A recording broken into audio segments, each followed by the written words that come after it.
Mes très chers frères et sœurs, assalamu alaikum wa rahmatullahi wa barakatuh. Bienvenue sur votre chaîne Hasna Samsung. Je dis votre chaîne car c'est vous qui choisissez les histoires. Donc n'hésitez pas à me dire dans les commentaires quelle histoire voulez-vous que je vous raconte. Et barakallahu fikum, n'oubliez pas de partager, de liker et de vous abonner car vous êtes nombreux à voir mes vidéos sans vous être abonnés. Et c'est tellement dommage. Commençons. C'est l'histoire d'une fille qui a 34 ans. Son mariage a tardé.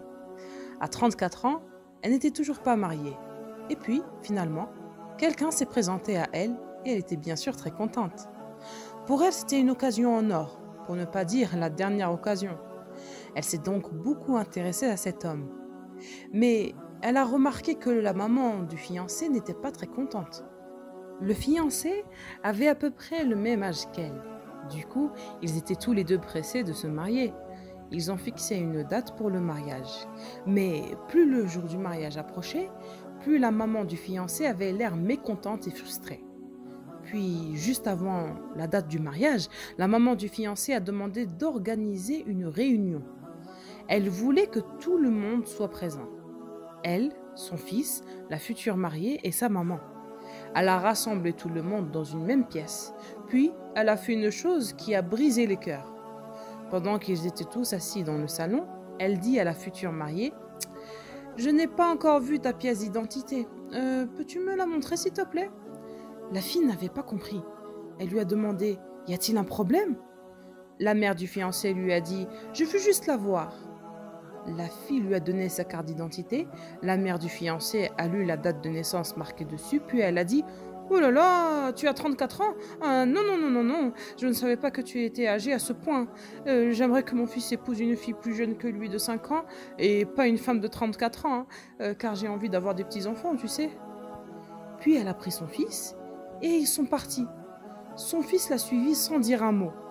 Obéir à nos parents ne signifie pas qu'on doit accepter les injustices ou accepter de briser les cœurs. Le fils avait besoin de réagir mieux que ça dans cette situation.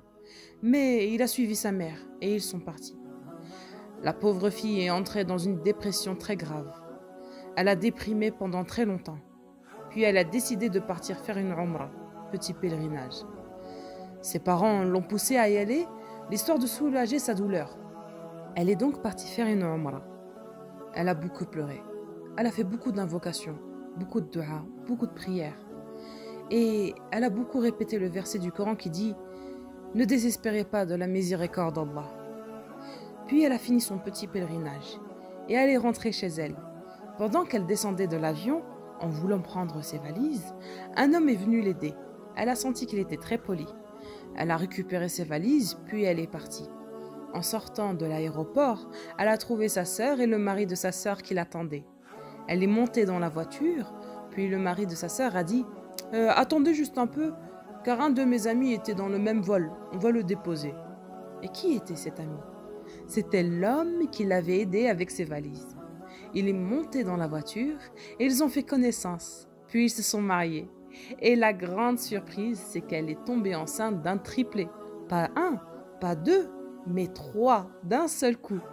Elle les a appelés Ibrahim, Al-Hussein et Fatima, comme les prénoms des enfants du prophète sallallahu alayhi wa sallam.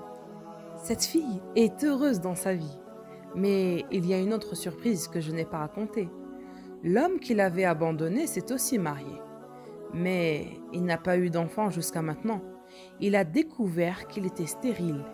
La moralité de cette histoire? Ne cassez surtout pas les cœurs des gens, car Allah Azza wa Jal se venge pour eux et casse vos propres cœurs. Un sourire d'espoir pour chaque être humain qui respecte les sentiments des autres, qui ne brise jamais leur cœur et qui préserve leurs sentiments pour que Dieu Azza wa Jal ne brise pas son propre cœur. Et voilà mes très chers frères et sœurs, nous sommes arrivés à la fin de la vidéo. Dumtum fi ra'atillah wa amani wassalamu alaikum wa rahmatullah wa barakatuh. L'histoire de Suhayb al-Rumi. On l'appelle Rumi, le romain, mais il n'avait rien des caractéristiques des gens de Byzance. C'était un pur arabe, issu de la noblesse. Son père était le gouverneur de la province d'Ubula, dans les environs de Bassora, sous le règne de Khosroès, dont il était l'un des vassaux.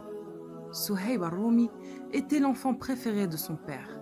Celui-ci lui avait donné une éducation de façon à ce qu'il puisse accéder aux affaires du pouvoir et lui succéder.